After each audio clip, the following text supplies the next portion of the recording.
Welcome to Be Hero Media. I'm Tom, And I'm Brian. and we are here to discuss Or Fuss. over what's new What's trending? and what is to come Giggity. in pop culture. So last week we actually went through a list of video game adaptations to movies. And kind of talked about ones that were bad and worse. Not really good Yeah. per se. Um but it was a fun one. Tom created the list and I kind of ranted about all of them. Mostly it was entertaining. I kind of like that format where Tom comes with a list and I just talk because you know I don't have to do any work. Not that I do any work anyways, but Ramble. it's what I do. I talk.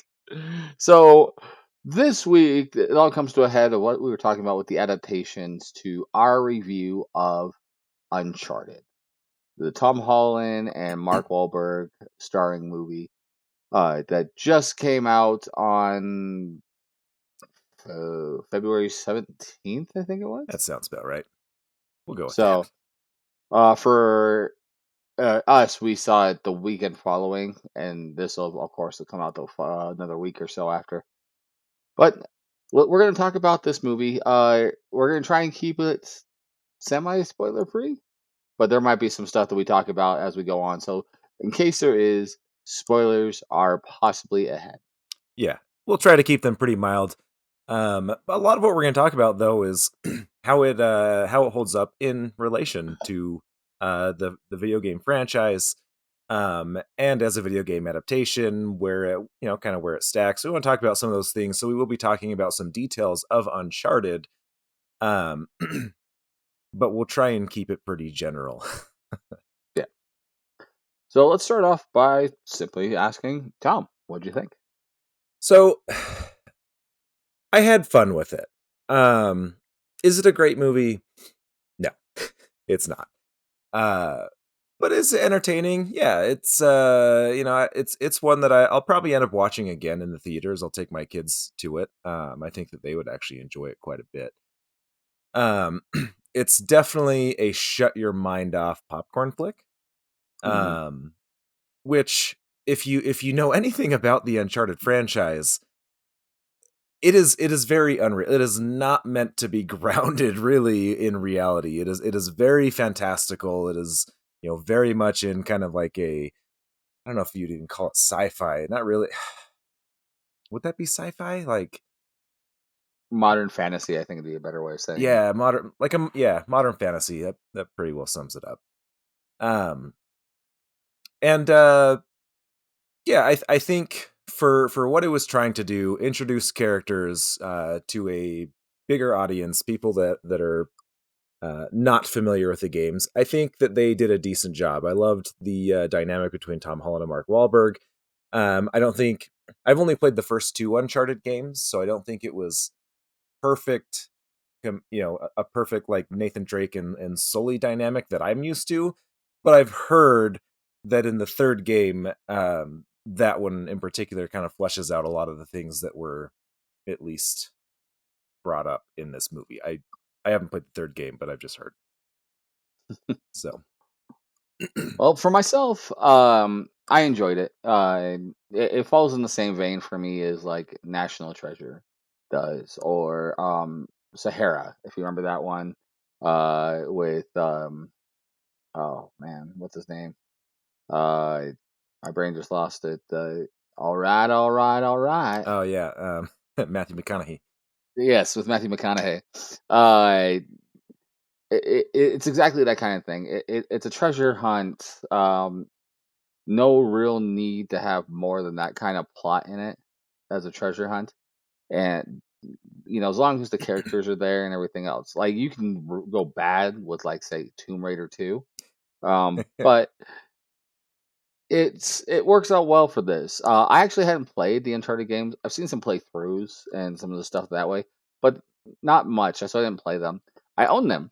I just never got around to playing them. But this movie did do the number one thing I think Sony wanted, and that was for me to play the Uncharted games. In fact, I was literally playing it right up till we started this. I was playing the first game. Yeah. So I enjoyed it in that aspect, but you're right, it's kind of a popcorn flick. You throw it on to shut your brain off. Um, Good background noise. The best parts, though, are the interaction between Tom Holland and Mark Wahlberg, I think. Yeah. Yeah, like I said, I think that was close in a lot of ways. I don't think it was perfect, but it was close. And I think the girl, Chloe. yeah, I thought she was actually pretty on point. I had no complaints there. They took us all around the world, which is definitely kind of an Uncharted thing. Yeah, it's like Tomb Raider. Um, Yeah. but I would dare say with better characters. I mean, you can I mean Laura Croft as a character is awesome, but at least Uncharted has more characters that are also equally entertaining. Yeah. As a game franchise. You don't necessarily play as them, but they're there and they make the game fun. Um so I guess that being said, this movie here's why I think because it's already getting huge backlash. Um, Mhm. and we talked a little bit about this in the theater, and this is kind of my thoughts on why this is getting such big backlash. Because on the one hand, they did lean into some of the fantastical elements of I guess the unrealness of Uncharted. They lean into it a little bit, but they didn't lean into it enough to appease fans. They didn't bring in any of like the crazy like monsters and like things that come out towards the end of the game, inevitably um that make it so suspenseful and bring out the fantasy elements more so that they didn't do that. Um Yeah. which like that's a huge part of the franchise, so for them to leave that stuff out was it was definitely disappointing. So I can definitely see how this is not good fan service. Um, and by not leaning into that, but leaning up to it, it took it out of like an adventure, like a quasi realistic adventure film, which a lot of us have kind of become used to recently. Like at least something like the Avengers, like they ground it into a some sort of reality, um, or even other Oh, adventure films. which is fun to say. Avengers grounded in reality. A sense of real. I didn't say our reality, but they ground it in a way. This and that wasn't even a good example. There's what's a better example? I don't know. The new Batman franchises. Well, I'm just thinking like adventure films, like Jungle Cruise, for example. Like at least there's a little bit of grounding there, a little bit more, so it's not quite so preposterous. Mhm. This one, there's no grounding. It's just it leans into like just how silly and unreal it is, so much so that the average moviegoer is not going to get it. Anyone that is unfamiliar with the franchise is not going to get it, and they're going to be like, "Wow, that is really dumb. That is like super dumb." And so they didn't service the average moviegoer because they took it out of their realm, but they didn't put it into the gamer's realm either. So that's why I think this movie is failing. Like I said, as a popcorn flick, I had fun with it. Kids are gonna like it. Um, but it's you give some thoughts. We'll come back around in a minute too, where we think this stacks up to some of the recent adaptations of video games. I can understand the reasonings of why people might not like this movie if they're fans of the series, but I felt like it hit all the beats. It has, from what I've seen of the game and the little bit I've been playing now, it does definitely have more of a spiritual relevance to what the games are. And there's certain aspects that you just can't bring across. Also, I think if you would have done, and we talked about this after watching the movie, I think if you would have done it where they would have brought in things like the zombies from the games or anything like that, it would have taken the casual fan out of it. And because you kind of have to hit all of the check boxes when it comes to a movie, not just the core fans, it makes it a little bit harder to do something like that, at least in the first movie. If they were to get a sequel on this, I could easily see them, expanding on that. But I for mean, what it is, like I think go if it was not called Uncharted, if it was not a Nathan Drake story, if they literally called it anything else, I think this movie would have done money for a lot more. people and been a lot happier. But because they tied that albatross of a video game on their neck and saying it was an adaptation, it just adds that extra hurdle you have to get over. And I'm not 100% sure that they made it over. But with that being said, I still really enjoyed the movie. I mean, I see what you're saying, but I do disagree with the idea that they couldn't have done something like they're, you know, it's not really zombies, but it's a zombie like Mm. pandemic. Um they absolutely could have done that. That like the point of the franchise is it mixes, you know, myth and legends. And so you have these treasure hunters that are like stumbling through and finding out what's actually real and what's not, and usually they end up being surprised by like more of this is real than we ever could have realized. And that's one thing that makes the game so fun. By leaving that out entirely, it's literally just uh National Treasure meets Indiana Jones, and I don't know, like it takes away the fun of Uncharted. Therefore, it's like I think that it would have worked just fine. Even the latest Tomb Raider kind of it leaned into that a little bit more with when they open the tombs and it like the air kind of instantly started decaying people or whatever. Like they at least brought in things like that. They could have done something very similar with this, I guess is what I'm getting at, and they didn't. And because of that, it's disappointing. And so, yeah, Well, we can keep going around on this. I think that's where we'll come to a disagreement on it. I don't think that they really could have done it faithfully on the first try. You'd obviously disagree. Fans, let us know what you think in the comments here, or in the reviews. What you think about how the Uncharted games were relevant for this aspect, or in general. Let us know what you guys thought of this movie. But I do have a question for you before we move on. It just popped in my head. Because of what the games are and how you can go through a treasure hunt like that, would it made it a better option to make this into some kind of series, like a TV series? They could have done maybe a streaming series or what they call them now, a live event, or a TV event that they can do like they've done with say like WandaVision and other things. If we would have had an Uncharted TV series available on uh who's this one done by Universal, I think.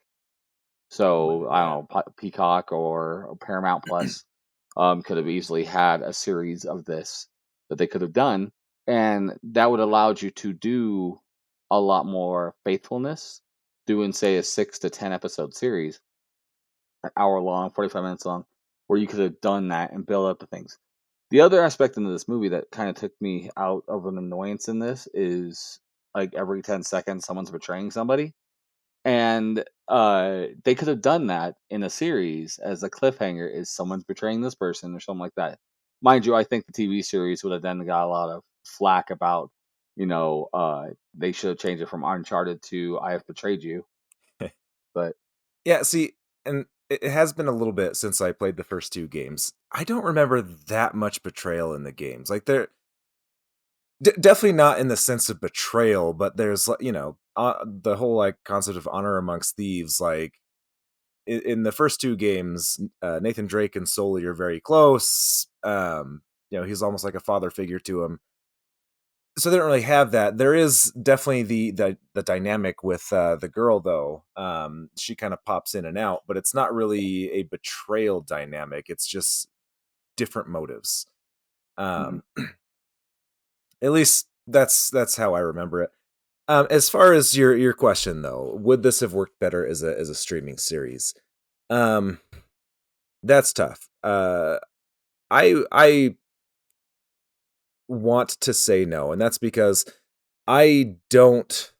I'm not a big fan of the longer format, these series for a few reasons. For one, they always cut the budget, and then they end up nothing is really as clean or as polished as it should be. Although I will say, to the detriment of what we got, you can tell that they used all of the budget on all of the wrong things. They spent easily millions and millions of dollars on that action sequence at the end, and it's it did it's not even it's not an Uncharted action sequence. That should not have happened. That probably spent 90% of their budget, and it's not even that good, and it doesn't feel like it belongs in the movie. So Mm. the movie makers clearly allocated their resources wrong. I think if the resources were allocated correctly, if they had that same budget to do a mini series, then yeah, I think it could be pulled off. But I just there are very, very few series that I think do a franchise justice, unless it's animated. Um, that's just my opinion on things, though. Well, I think there is several that have, failed, and that might be a future episode of all of the failed adaptations to TV or to a stream series.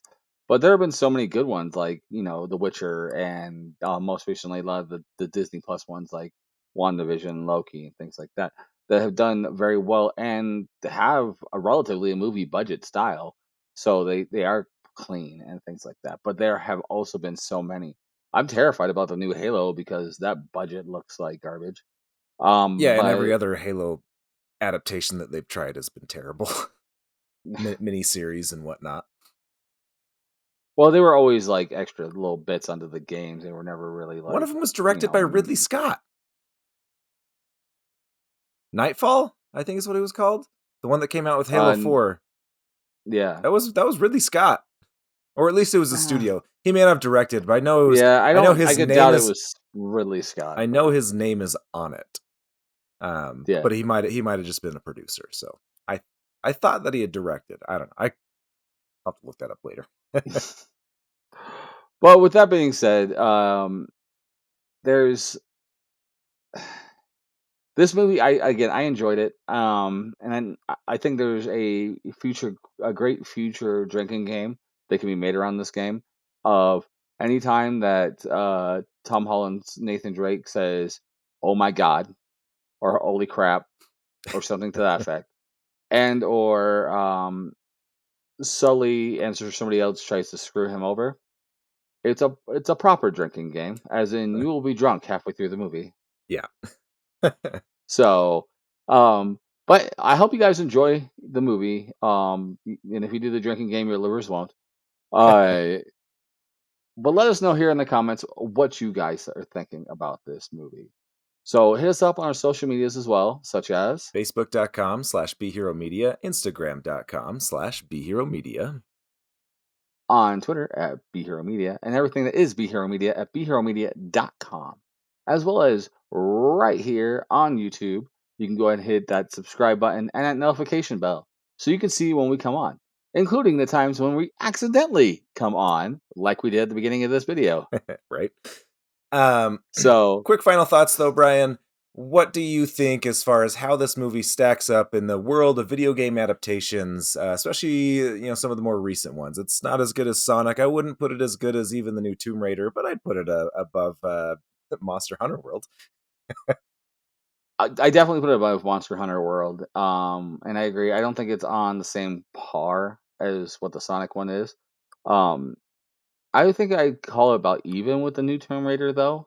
Uh, just because of the character work. That I think it was one thing the new Tomb Raider was lacking was good character work, but it had a lot of the other stuff. Where this had great character work but was lacking in other things. Like this movie, honestly, like the best reason to go see it, like I said before, is Mark Wahlberg and Tom Holland together. Yeah. They do a great job. Um, but outside of that, and then Chloe, she's fun. She's got a great reaction and presence with the others as well. Yeah. So yeah, I think I would definitely put it down. I think I'd go like Sonic and then like the new Mortal Kombat and then maybe this and then the Tomb Raider or Tomb Raider then this or like right next to each other. And then somewhere down lower would be like Monster Hunter and Blood Rain, and then at the bottom would definitely be Super Mario Brothers. And then, So, oh, what was the Assassin's Creed? That one's definitely oh pretty yeah, low. actually, I think I would probably put the Assassin's Creed one at my bottom of my list. I think I'd actually put Super Mario Brothers above that Assassin's Creed because at least with the Super Mario Brothers, there's an odd camp to it that you can laugh at and enjoy. Where there's nothing redeemable about the Michael Fassbender Assassin's Creed movie. Yeah, for sure. But guys, again, let us know what you think, and you know, tell us if there's another movie that you want us to review. We'll try and get that in. We will be reviewing other movies such as the new one coming out for the Batman, coming out. I believe it's March 3rd. We'll be reviewing that one and so many other movies now that movie theaters are opening up and doing things again. Woo! Very exciting. All right, Maybe we'll before do we a run review off, for Tom. Jackass. Who knows? Yeah, that's another drinking game, which I have a great drinking game story about when we get to that review. So, that being said, Tom, anything else before we go? I think that covers it. All right, guys. Well, you know how we end this. I want you guys to go out there and Be a be a hero. hero. Have a good night, guys.